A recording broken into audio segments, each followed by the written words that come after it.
Kita bahas tentang putusan Mahkamah Konstitusi nomor 101 yang diucapkan dalam sidang hari ini, hari Kamis tanggal 25 November 2021, tentang pengujian Undang-Undang nomor 11 tahun 2020 tentang Cipta Kerja terhadap Undang-Undang Dasar 45 oleh beberapa organisasi serikat buruh, antara lain Konfederasi Serikat Pekerja Indonesia (KSPI), kemudian Konfederasi Serikat Pekerja Seluruh Indonesia, selanjutnya Federasi Serikat Pekerja Metal Indonesia, ada juga Federasi Serikat Pekerja Farmasi dan Kesehatan Reformasi, selanjutnya Serikat Pekerja Elektrik Federasi Serikat Pekerja Metal Indonesia, kemudian ada Serikat Pekerja Otomotif Mesin dan Komponen Serikat Pekerja Metal Indonesia. Ada beberapa pribadi, yaitu Doni Firmansyah, Muhammad Latif, dan Bayu Ibrahim sebagai pemohon.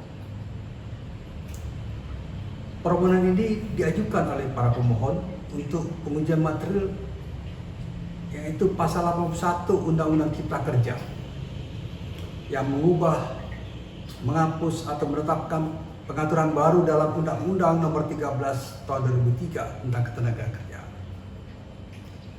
Kemudian ada pasal 82 Undang-Undang Cipta Kerja yang mengubah, menghapus atau menetapkan peraturan baru dalam Undang-Undang nomor 40 tahun 2004 tentang Sistem Jaminan Sosial Nasional.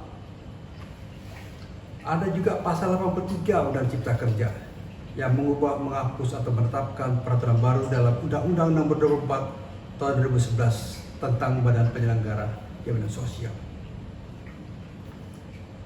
Beberapa pasal yang menjadi substansi bisa dilihat di dalam pokok-pokok permohonan sebagai berikut. Pertama adalah pasal 1 angka 1 Undang-Undang Cipta Kerja. Dia mengubah ketentuan pasal 13 Undang-Undang Ketenagakerjaan. Pasal yang diuji adalah pasal 13 ayat 1 huruf B, pasal 13 ayat 1 huruf C, pasal 46 huruf C, pasal 46D, pasal 46E.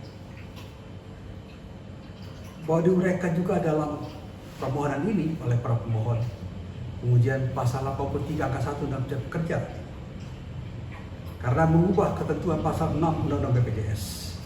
Pasal diuji pasal 6 ayat 1 huruf E. Kemudian ada pasal 83 angka 2 Undang-Undang Cipta Kerja mengubah ketentuan pasal 9 Undang-Undang BPJS. Pasal yang diuji pasal 9 ayat 2. Mahkamah diminta memeriksa perkara ini. Sidang telah berlangsung. Pemerintah yang seharusnya memberikan keterangan tidak memberikan keterangan pada saat sidang itu. Kemudian juga DPR tidak merespon secara baik terhadap permohonan ini. Ya. Bahwa pemohon juga meminta beberapa duduk perkara ini yang bisa diringkaskan selengkapnya bisa dilihat dalam putusan Mahkamah Konstitusi, yaitu menurut para pemohon terkait dengan ketentuan mengenai lembaga pelatihan kerja pasal 1 angka 1 Undang-Undang 11 tahun 2020 menciptakan ketidakpastian hukum, ketidakadilan dalam hubungan kerja dan mereduksi hak pekerja atau buruh untuk mendapatkan pekerjaan yang layak sehingga bertentangan dengan pasal 27 ayat 2 huruf D ayat 1 dan ayat 2 Undang-Undang Dasar 45 serta jelas-jelas produksi peran negara dan perlindungan pemajuan, penegakan, pemenuhan hak-hak pekerja buruh sehingga bertentangan dengan pasal 24I ayat 4 Undang-Undang Dasar 45. Bahwa pemohon juga mempersoalkan mengenai pelaksanaan pendapatan kerja sebagaimana diatur pasal 81 angka 3 Undang-Undang 11 tahun 2020 telah menimbulkan ketidakpastian hukum, mengaburkan tujuan awal lembaga kerja. Karena lembaga kerja harusnya profesional dan berkepastian hukum dan mereduksi peran negara dalam menjamin perlindungan, pemajuan, penegakan hak atas pekerjaan kerja sehingga bertentangan dengan pasal 27 ayat 2, pasal 28D ayat 1 dan pasal 28D ayat 2 Undang-Undang 45. Pemohon terkait dengan ketentuan mengenai tenaga kerja asing pasal 1 angka 4 Undang-Undang 11 tahun 2010 telah mereduksi pembatasan yang sebelumnya sudah ditentukan, yaitu tidak bisa menduduki jabatan yang mengurusi personalia dan atau jabatan tertentu deduksi hanya dilarang memiliki jabatan yang mengurusi personalia. Pembatasan mineral tersebut juga berpotensi membuat tenaga kerja asing lebih dominan pada saat pemberi kerja mempekerjakan tenaga kerja asing. Potensi terlalu dominannya tenaga kerja asing di Indonesia ini tentu akan berdampak buruk bagi tenaga kerja warga negara Indonesia, sehingga bertentangan dengan pasal 27 ayat 2, pasal 28D ayat 1 dan ayat 2 Undang-Undang 45 serta pasal 28I ayat 4 Undang-Undang 45. Bahwa menurut para pemohon terkait dengan ketentuan perjanjian kerja waktu tertentu, pasal 81 angka 12, angka 13, angka 15, angka 16 dan angka 17 Undang-Undang 11 tahun 2020 antara lain berpotensi dijadikan dalil pembenar bagi pengusaha untuk secara leluasa melakukan pengakhiran tentang perjanjian kerja waktu tertentu yang didasarkan atas jangka waktu atau mengakhiri perjanjian kerja waktu tidak tertentu dan menimbulkan ketidakpastian hukum dalam pemberian uang kompensasi kepada pekerja buruh yang diatur pasal 61A Undang-Undang Ketenagakerjaan, sehingga keberadaan pasal Akwo tidak mencerminkan adanya perlakuan yang adil dan layak dalam hubungan kerja dan tidak mencerminkan adanya pekerjaan yang layak bagi tenaga kerja, sehingga bertentangan dengan pasal 27 ayat 2 dan pasal 28D ayat 2 Undang-Undang 45. Bahwa menurut pemohon, ketentuan mengenai pekerja alidaya atau outsourcing pasal 81 angka 18 Undang-Undang 11 tahun 2020 berimplikasi pada lepasnya tanggung jawab negara untuk memberikan jaminan dan perlindungan pekerja outsourcing. Dihapusnya pasal 64 Undang-Undang Ketenagakerjaan berpotensi menegasi hakikat pekerja sebagai kewajiban dasar dan melepaskan tanggung jawab negara untuk memberikan perlindungan terhadap warga negara sebagaimana dijamin dalam konstitusi. Bahwa para pemohon juga mempersoalkan mengenai waktu kerja yang tidak memberikan kepastian hukum terkait dengan beberapa ketentuan waktu kerja kurang atau lebih dari 7 jam satu hari dan 48 jam satu minggu atau 8 jam satu hari dan 48 jam satu minggu. Bahwa menurut pemohon dipersoalkan juga persoalan cuti yang menimbulkan ketidakpastian. Kemudian pemohon juga mempersoalkan soal upah dan upah minimum sebagaimana diatur pasal 1 angka 24 sampai dengan angka 36 Undang-Undang 11 tahun 2020 telah menimbulkan ketidakpastian hukum, menegasi peran pemerintah daerah serta menjalankan peran aktif untuk memenuhi hak-hak konstitusional warga negara. Dari semua persoalan ini, akhirnya Mahkamah punya pandangan bahwa Undang-Undang Cipta Kerja ini harus direvisi dan memberikan waktu kepada pemerintah DPR untuk melakukan revisi selama 2 tahun. Apabila pemerintah DPR gagal untuk merevisi Undang-Undang Cipta Kerja, maka peraturan ketenagakerjaan yang lalu kembali diberlakukan. Itu putusan Mahkamah Konstitusi. Putusan Mahkamah Konstitusi tentang uji Undang-Undang Cipta Kerja mengambil model konstitusional bersyarat atau inkonstitusional bersyarat. Model putusan seperti ini adalah untuk memberikan kepastian hukum kepada para pemohon dan memberikan keadilan. Beberapa putusan telah di model seperti ini telah ditempuh oleh Mahkamah Konstitusi. Misalnya pengujian perkara nomor 14 sampai 17 tahun 2007 yang memberikan putusan konstitusional bersyarat atau conditionally konstitusional terhadap syarat jabatan publik. Ini bisa dibaca di dalam putusan Mahkamah Konstitusi.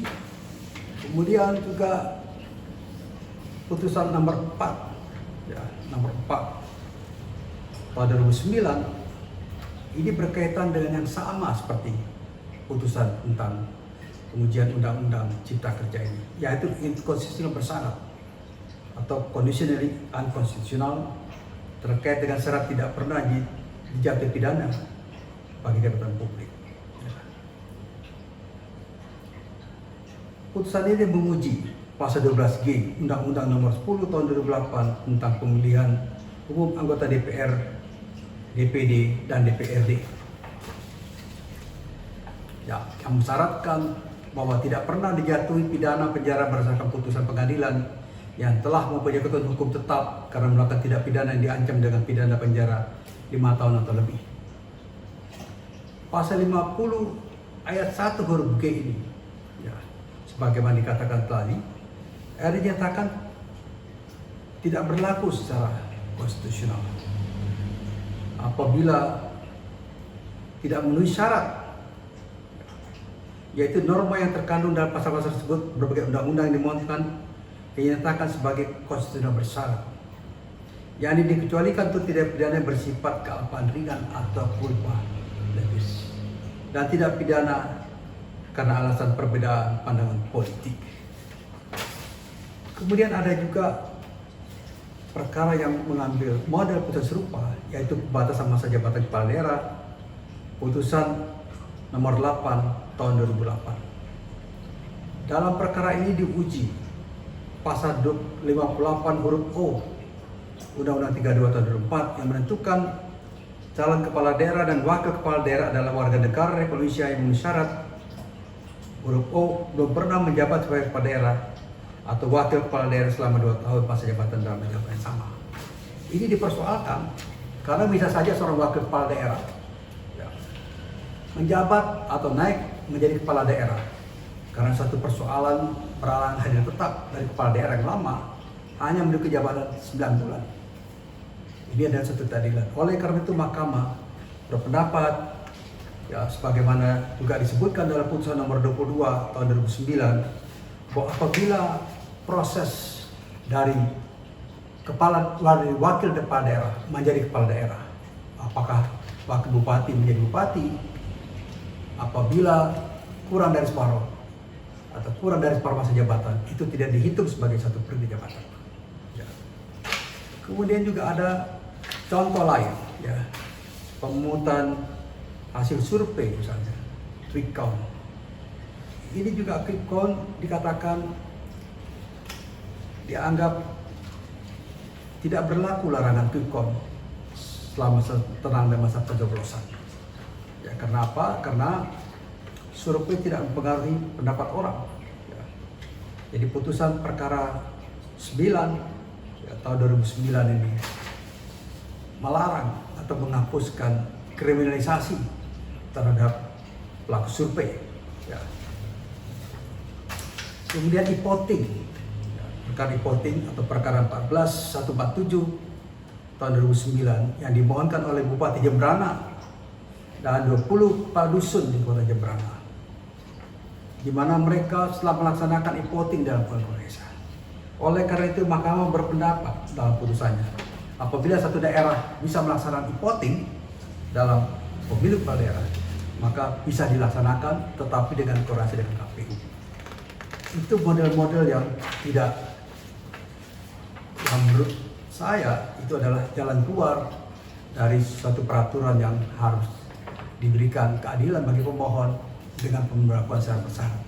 Saya ingin mengakhiri ya, komentar saya terhadap putusan Mahkamah Konstitusi dengan mengatakan bahwa putusan hari ini tentang uji materi Undang-Undang Nomor 11 Tahun 2020 tentang Cipta Kerja atau pengujian performil oleh beberapa organisasi mencerminkan ketidakberesan di dalam program legislasi kita.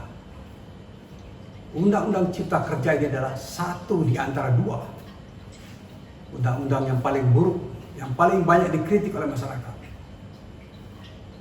Karena secara formil proses pembentukannya dianggap menyimpang dari proses pembentukan yang sewajarnya sebaiknya sebagaimana dikenal selama ini atau diatur dalam peraturan pembentukan peraturan perundang-undangan. Kemudian undang-undang revisi KPK juga. Oleh karena itu, walaupun ada ketidakpuasan terhadap putusan ini, saya kira Mahkamah telah memberikan jalan bagi suatu persoalan hukum yang juga dalam mencari keadilan. Demikian pendapat saya. Terima kasih.